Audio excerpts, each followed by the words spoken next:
আজকে আবারও চলে যাচ্ছি ষষ্ঠ দিনের মতো জগন্নাথ মহোৎসবে। তো আজকে হচ্ছে ষষ্ঠতম দিন। তো আমি যাচ্ছি আর আমার সাথে তো আমার ভালোবাসার মানুষটা যাচ্ছে। যারা আপনারা চিনেন, আমাকে দেখলে বলেন আপনার ভালোবাসার মানুষটা কই? সেই ভালোবাসার মানুষটাকে নিয়ে চলে যাচ্ছি জগন্নাথ মন্দিরে। আর এই হচ্ছে আমার ভালোবাসার মানুষ। আসলে অনেকে আপনারা ওকে চিনেন বলেন। তো আমি যাচ্ছি, ভালোবাসার মানুষটা যাচ্ছে আর যাচ্ছে হচ্ছে আমার ভাগিনা। তো ফাইনালি আমরা তো চলে আসলাম জগন্নাথ মন্দিরে। জগন্নাথ মন্দিরে এসে তো দেখি এখানে প্রচুর ভক্ত এসেছে, অনেক দূর দূরান্ত থেকে এসেছে। আসলে যারা অনেক দূর দূরান্ত থেকে এসেছেন এবং যারা আমাদের কাছে থেকে এসেছেন এই অনুষ্ঠানটা উপভোগ করতেছেন, সকলকে আমি সর্বপ্রথম ধন্যবাদ জানাচ্ছি।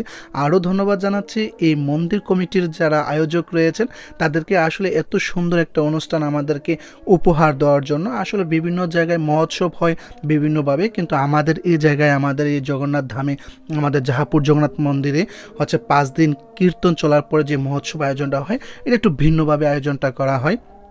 আসলে এই অনুষ্ঠানটা কিন্তু সবাই পছন্দ করে থাকে, এরকম একটা ব্যতিক্রম একটা উদ্যোগ নেওয়ার জন্য আমি তাদেরকে অনেক অনেক ধন্যবাদ। আর ওরাই হচ্ছে মন্দির কমিটির পরিচালনা, তারা হচ্ছে মন্দির কমিটির সদস্য। আর এটা হচ্ছে জগন্নাথ দেবের মহাপ্রসাদ, মহাভোগ, জগন্নাথ দেবের ভোগ।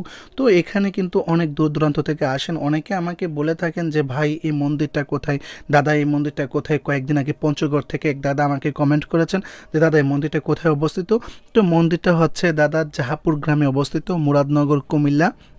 এটা হচ্ছে ঢাকা চট্টগ্রাম মহাসড়কের ইলেটগঞ্জ নামক স্থানে নেমে ইলেটগঞ্জ থেকে যে কোনো সিনজিকে বললেই চলবে যে জাহাপুর জমিদার বাড়িতে যাব, তারা আপনাকে নিয়ে আসবেন। তো তীর্থ করার জন্য আপনারা বিভিন্ন জায়গায় যান, দেশের বাইরেও যান।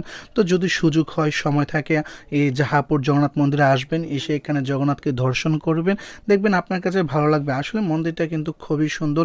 আর জগন্নাথ দেবের মহাপ্রসাদ, আসলে জগন্নাথ দেবের মহাপ্রসাদ কিন্তু সবার ভাগ্যে থাকে না, সবার ভাগ্যেও জোটে না। তো আমি তো ঘুরতেছি, আর আজকে যে এত লোক আসবে দূর দূরান্ত থেকে কখনো কল্পনাও করতে পারিনি। আপনারা ভিডিওর মাধ্যমে দেখতেছেন, আসলে সব কিছু তো দেখা সম্ভব না। যারা যারা ভিডিওটা দেখেছেন সকলে কমেন্ট